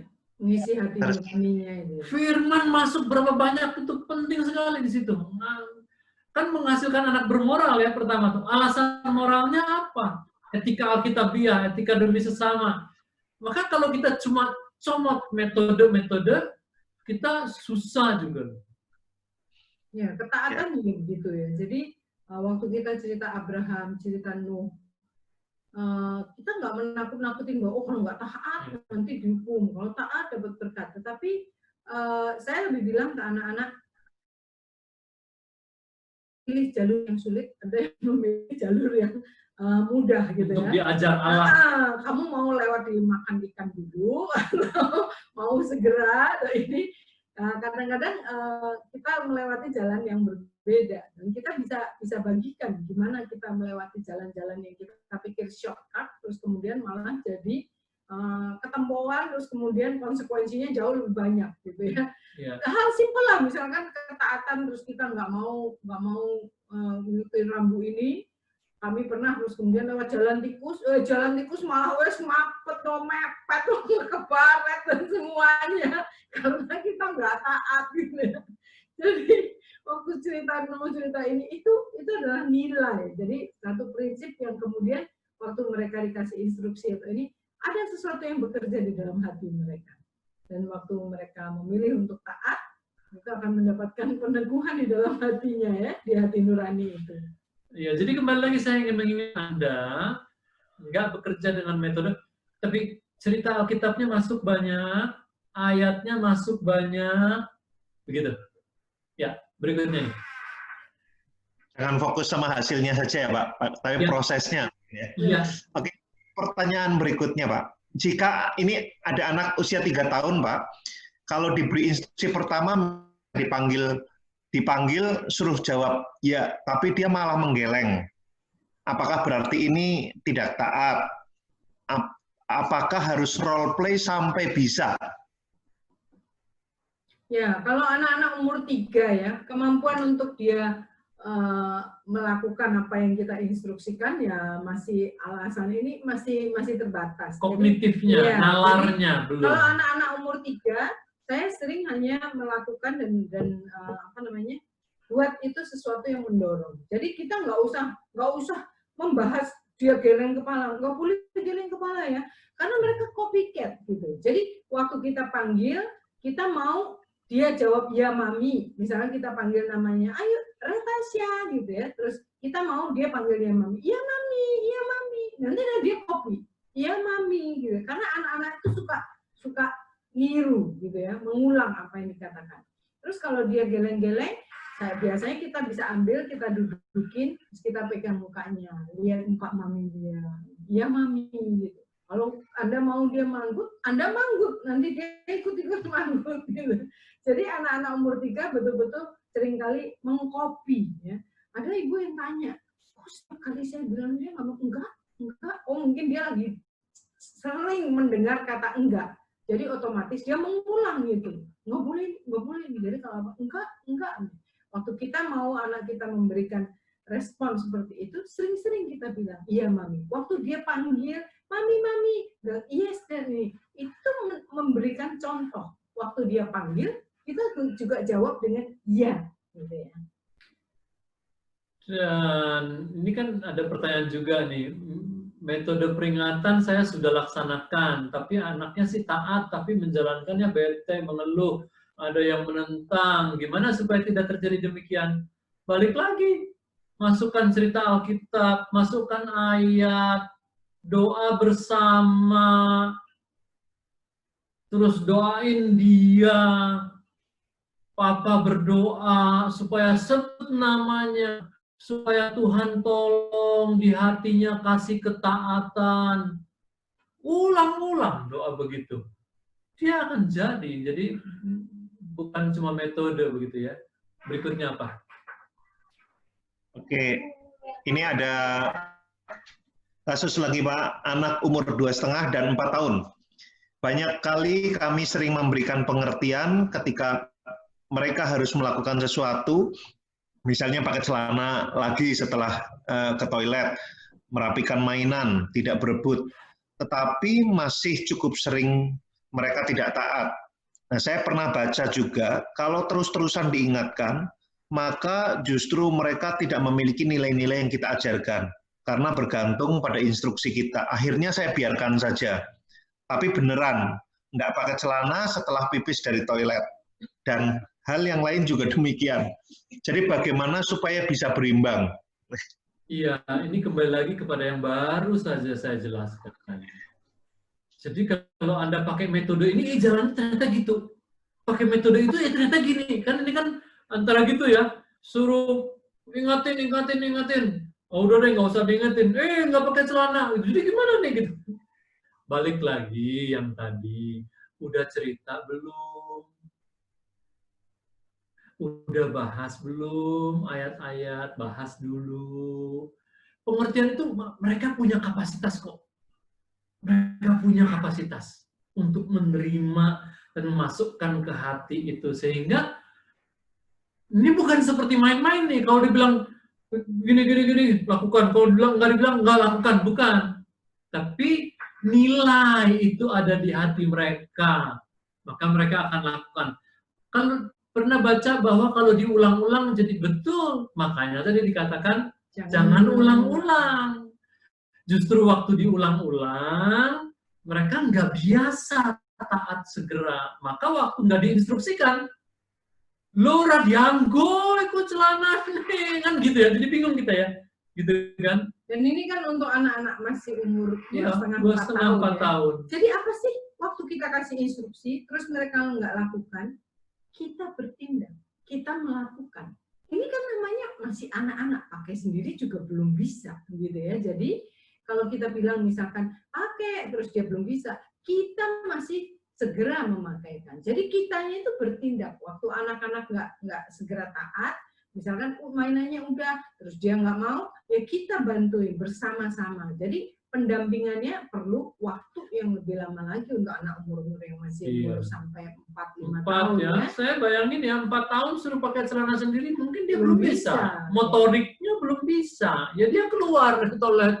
Gimana aku? Wajar. Itu bukan ketidaktaatan. Bukan. Dia belum mampu. Begitu ya.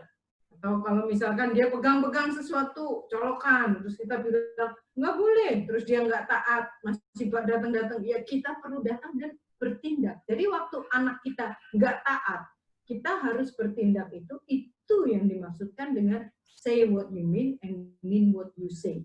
Kita punya energi untuk bertindak, untuk membuat anak Iya. itu melakukan apa yang kita instruksikan. Tapi gini ya, ini di sesi 9 ini kita baru belajar dulu bagaimana menanamkan prinsip ketaatan.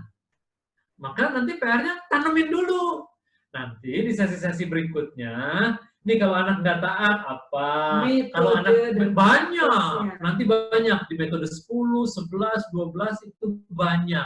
Tapi sekarang kita nanemin dulu prinsip ketaatan.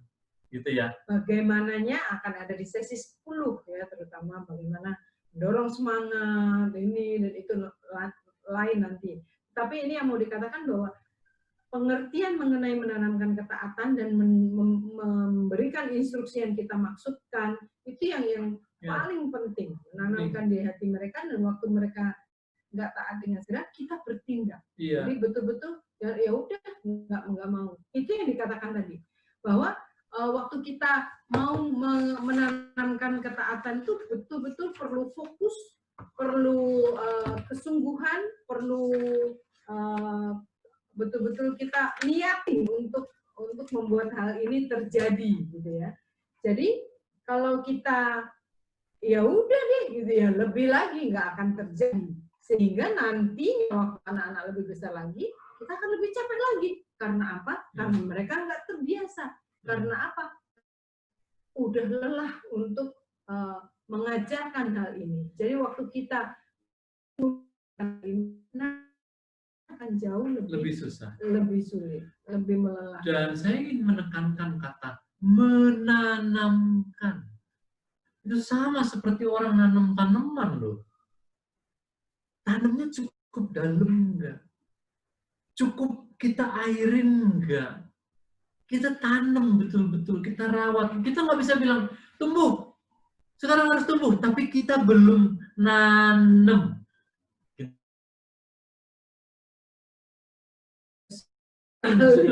Kalau papa udah bilang, wah anak-anak tahu ini serius ya. Karena apa?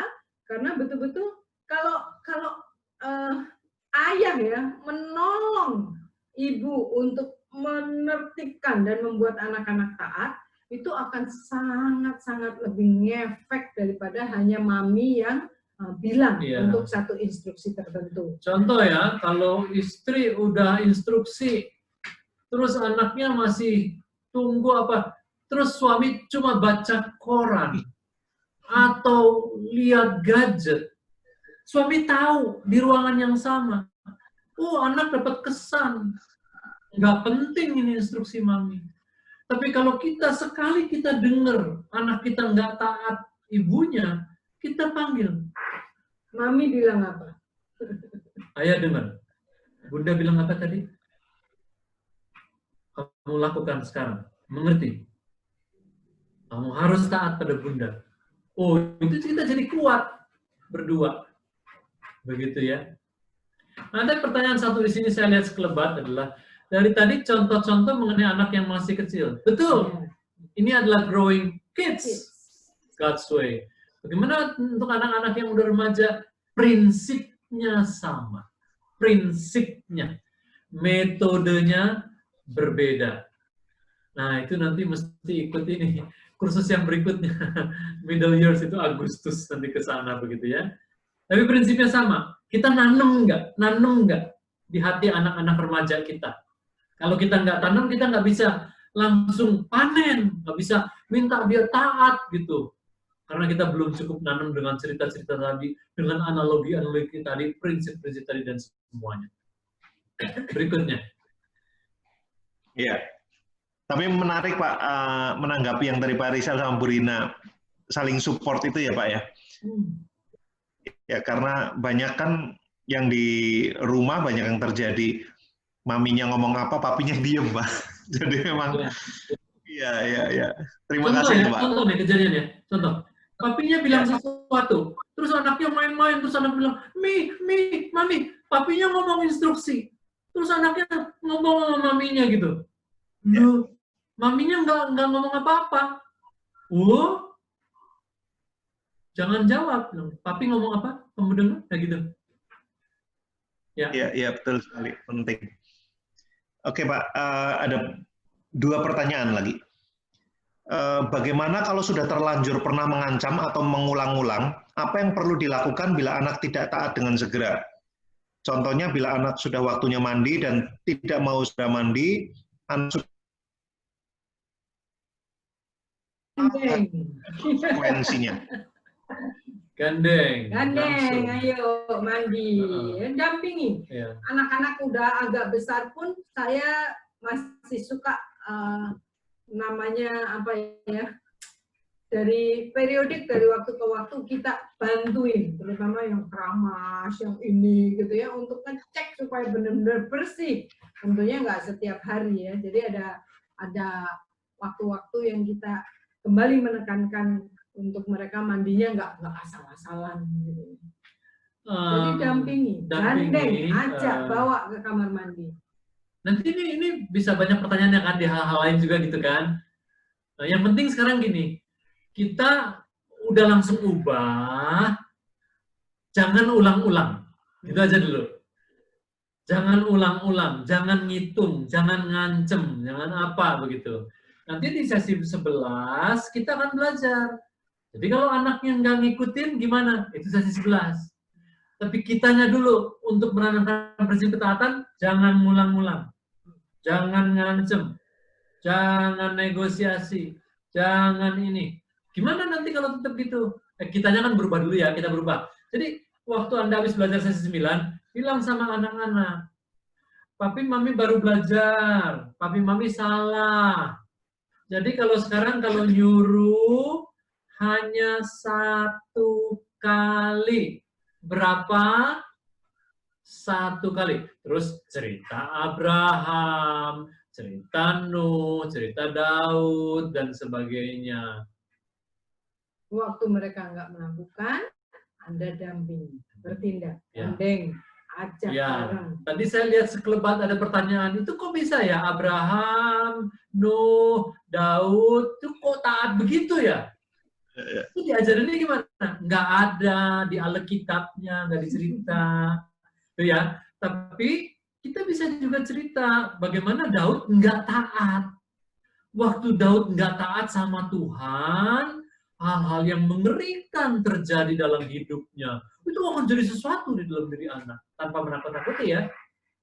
Gitu. Tapi Nuh, kejadian 6 udah jelas. Nuh adalah orang yang, waduh, hatinya tuh dalam bahasa Ibrani itu betul tanpa cacat celah. Nah, kita mau melatih, terus kita tanya sama anak-anak kita, mau nggak jadi seperti Nuh? Mau nggak? Nanti kalau habis cerita Abraham, kita tanya, mau nggak jadi seperti Abraham? Anak-anak kebanyakan akan jawab mau. Begitu. Terus kita doain, terima kasih Tuhan, sebut namanya. Dia udah mau jadi seperti Abraham. Wah, itu anak hatinya kalau doain gitu, wah, plok-plok. Gitu ya.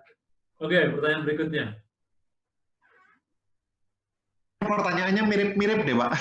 Ya. Kayaknya, Pak, anak saya 7 tahun, pernah kesal sambil menangis, dia tidak suka mengerjakan PR sekolah, tapi harus dikumpulkan. Saya bilang harus dikerjakan. Dia bilang, nggak suka kok dipaksa. Buat apa dijalanin tapi bikin sedih. Bagaimana bahasa anak-anak untuk menyampaikan dan mengenai manfaat ketaatan ini, Pak? Bagus banget ini. Ini bagus banget. Iya. Saya sekarang tanya, papanya, mamanya, pernah nggak ngalamin dikasih tugas sama atasan? Oh, Jenny Cotro, ya. Nggak suka. Pernah nggak sama atasannya dikasih tugas terus nggak suka? Pasti pernah. Pernah nggak disuruh sama papinya dulu terus nggak suka? Pasti pernah. Gitu ya. Jadi kalau anak-anak itu kayak gini dia mengalami, kita nggak langsung kasih khotbah, harus dikerjakan. Harus. Anak-anak jadi nggak dapet tempat gitu ya untuk perasaannya. Puasanya apa-apa. Wajar. Seperti tadi anak saya nggak suka sayur. Sama kayak saya waktu kecil. Saya juga pernah gitu. Nah, waktu dia nggak suka sayur, terus kita langsung kasih khotbah, harus suka sayur. Itu nyebelin banget. Nanti besok-besok yang akan. Karena tiap kali ngomong begini, nanti kasih kontraknya, kasih khotbahnya, seolah-olah saya itu kok salah terus ya sebagai anak. Begitu. Jadi sekarang gini, waktu anak bilang, aku nggak suka tugas ini, kasihlah empati. Gitu ya. Kamu nggak suka ya? Ya, aku nggak suka banget. Iya, Mami dulu juga nggak suka pelajaran ini. Cerita yang gitu. Aduh. Mami juga pernah nggak suka pelajaran yang kayak gini. Tapi Mami beda. Kalau pelajaran ini suka, Mami yang ini Mami nggak suka nih yang pelajaran yang ini. Terus cerita, waktu kita nggak ngerjain gimana? Waktu kita ngerjain walaupun kita nggak suka gimana? Terus kita tanya, nanti kamu mau pilih yang mana? Yang Mami nggak ngerjain atau yang Mami ngerjain? Ya aku pilih ngerjain sih, tapi aku nggak suka. Bagus pilihan kamu. Tapi kalau dia tanya, kalau aku nggak kerjain gimana? Ya boleh dicoba. Boleh dicoba. Konsekuensi dari gurunya. Menurut kamu guru akan ngomong apa? Ya mungkin dimarahin. Ya kamu mau nggak dimarahin? Aku nggak mau. Jadi, gitu tuh. Jadi kan enak ya. Kan kita juga punya banyak perasaan di dalam hati kita sebagai orang dewasa. Kita ngomong sama istri kita, aku lagi sebel sama sini. Langsung istri kita, jangan sebel-sebel. Itu Aduh. Kita mau nggak ngomong besok-besok? Nggak mau. Gitu ya. Jadi kasih empati. Ini nggak selalu ini nggak selalu soal taat atau nggak taat. Bukan selalu soal itu. Begitu ya. lagi feeling, sharing feeling. Dia feeling bagaimana, dia lagi bete, emang lagi bete, gitu ya.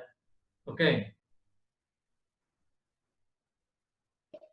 Oke, pertanyaannya tinggal satu, tapi ini mungkin bukan pertanyaan, Pak. Ini Bible study, Pak. Pak, pertanyaannya ini nggak begitu penting, katanya. Tapi waktu dulu saya cerita tentang Abraham, diminta mengorbankan Ishak, anak saya tanya, loh Tuhan kan memerintahkan jangan membunuh, tapi kok malah minta Abraham membunuh anaknya, dan saya bingung jawabnya. Ini Bible study. Nggak apa-apa. Pertama gini ya, saya pengen bilang ya, kita nggak bisa jawab anak itu nggak apa-apa. Lah kita itu jangan sok tahu. Kalau kita nggak bisa jawab, kita bilang sama anak kita, wah papa nggak tahu. Nanti hari Minggu kita tanya sama Om Pendeta. Kalau soal Alkitab, ngomong gitu. Nanti ya, hari Minggu kita tanya ya. Boleh. Itu jadi wajar sekali. Kalau kita, sepertinya semua kita tahu. Wah, mungkin bapaknya Superman ya. Superman gitu kan gitu ya. Jadi kalau nggak tahu, kalau nggak bisa jawab, nggak apa-apa. Jadi ini pertanyaan penting ini. Bagus ini pertanyaan penting. Terus waktu dibilang, tanya, Tuhan kok merintah membunuh? Oh gini, Tuhan itu bukan perintah membunuh. Tuhan perintahnya mempersembahkan. Gitu. Tapi terus kita tanya, akhirnya di black enggak itu? Enggak. Nah itu Tuhan. Sebetulnya bukan mau suruh bunuh, bukan suruh persembahkan. Tuhan mau lihat hatinya Abraham. Taat enggak. Tuh, kemudian kan ada dombanya. Makanya Jehovah Jireh disebutnya. Tuhan menyediakan begitu. Maka kalau Abraham dia punya apa-apa yang bagus, terus diminta sama Tuhan, itu dikasih sama Abraham. Terus Tuhan kasih berkat.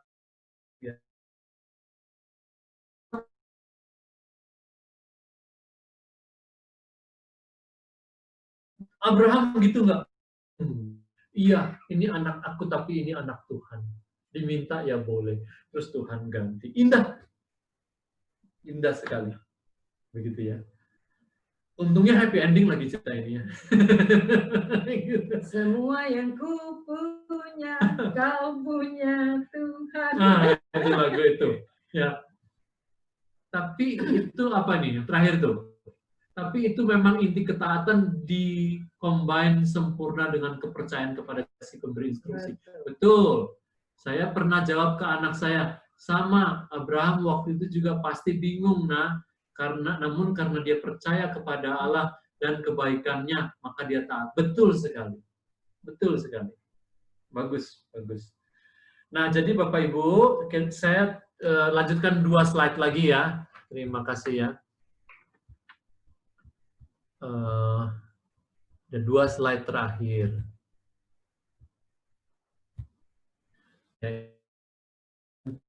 Oh, udah langsung aja ya. Langsung prinsip kunci.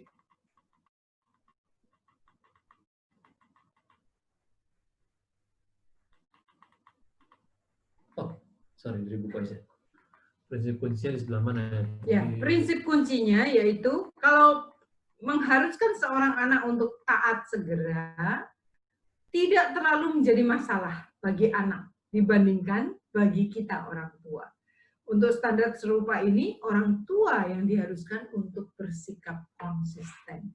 Jadi anak-anak untuk berubah itu sebetulnya lebih mudah, tetapi membutuhkan keteguhan hati, kesungguhan hati kita, dan memang kita tekad, fokus untuk mau mengajarkan ketaatan kepada anak-anak.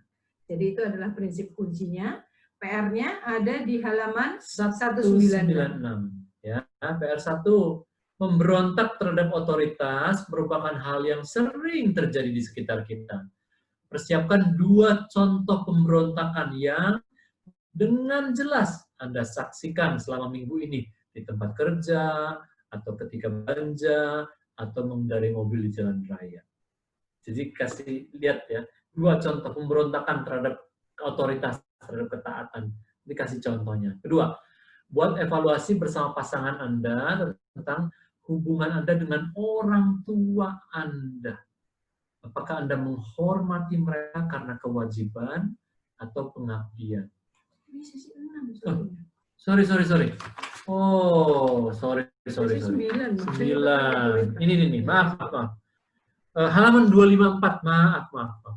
Sediakan waktu dalam minggu ini untuk menciptakan permainan di mana anak Anda datang pada saat pertama kalinya dipanggil dengan disertai sebuah jawaban ya Bu atau ya Ayah. Jadi harus dilatih, terus nanti bagaimana hasilnya Anda ceritakan. Juga ceritakan di kelas bagaimana tenggang waktu 5 menit atau 15 menit telah menolong Anda dan anak Anda. Ya. Nomor 3, apakah Anda mendapat kemenangan dengan menjadi orang tua yang suka mengancam atau mengulang-ulang ancaman? Ceritakan. Nah, jadi tanamkan ketaatan, lakukan PR, lakukan hal-hal yang sudah dijelaskan tadi. Nanti kita akan berbanyak berbicara bagaimana kalau sesudah hal-hal ini dilakukan, anak-anak tetap tidak taat, ada masalah ini, ada masalah itu, dan sebagainya. Ya, terima kasih. Sini udah selesai. Ya, sekarang kami tutup dulu dalam doa sebelum pengumuman berikutnya. Mari kita berdoa. Tuhan Allah Bapa, terima kasih. Ada begitu banyak contoh di Alkitab tentang ketaatan kepada Tuhan. Juga ada contoh-contoh ketidaktaatan kepada Tuhan. Juga kepada orang tua. Nah, kami berterima kasih juga ada ayat-ayat yang mengajarkan prinsip-prinsip tentang ketaatan. Kami berdoa supaya kami terus diberikan hikmat untuk menanamkan prinsip-prinsip ini dan cerita-cerita Alkitab ini dalam hati anak-anak kami. Dan kemudian kami belajar menerapkan metode-metode pemberian instruksi kepada anak-anak dengan baik. Kiranya Tuhan menolong setiap pasangan untuk melakukan setiap PR ini, supaya setiap orang tua berubah di dalam Tuhan, bertumbuh di dalam Tuhan, dan lebih lagi menolong untuk bisa taat dengan segera, tuntas, tanpa menentang dan tanpa mengeluh. Terima kasih untuk pelajaran di hari ini. Kami bersyukur dan berdoa di dalam nama Tuhan Yesus. Amin. Amin. Silakan, Andi. Ya, terima kasih Pak Rizal, Bu Rina buat sesinya. Diingatkan lagi dan diteguhkan. Banyak hal yang mungkin sudah lupa-lupa dan hari ini diteguhkan lagi. Ya, mungkin sedikit pengumuman. Besok hari Selasa kita akan masuk di acara yang nyantai tapi sangat-sangat informatif, khususnya dalam hal homeschooling ya. Kita akan ngobrol, kita akan ngulik benar-benar apa itu homeschooling, kenapa mungkin besok kita akan tahu alasannya Pak Rizal dan Bu Rina mungkin menghomeschoolingkan dan kisah suka dukanya di homeschooling lah. Intinya itu. Dan ini memang satu sesi yang berbahaya karena banyak sekali yang tersesat di jalan yang benar. Seperti Ike dan saya juga. Oke, jadi pastikan teman-teman bisa ikut kelasnya karena memang kelasnya juga sudah full. Nanti saya akan umumkan tentang mekanisme untuk khususnya untuk teman-teman yang ada di GKW online supaya bisa semuanya semoga bisa masuk. Kurang lebih seperti itu. Ya, saya tambahkan ya. Jadi kan tetap boleh mengundang karena akan masuk ke YouTube nantinya. Ya, Pak. Jadi untuk minggu ini Anda boleh mengundang teman-teman yang Kristen. Nah, nanti Selasa depan kami ada sesi homeschooling untuk umum, untuk orang dari semua kalangan boleh. Ya, jadi nanti kalau mau undang yang teman-teman non-Kristen itu di Selasa depan kami menyelenggarakan dengan tanam benih. Ya. Ini yang sekarang khusus kalangan sendiri dulu, ya. Terima kasih. Sampai jumpa Senin depan. Oke, kita seperti biasa malam ini kita foto bersama Pak Kris.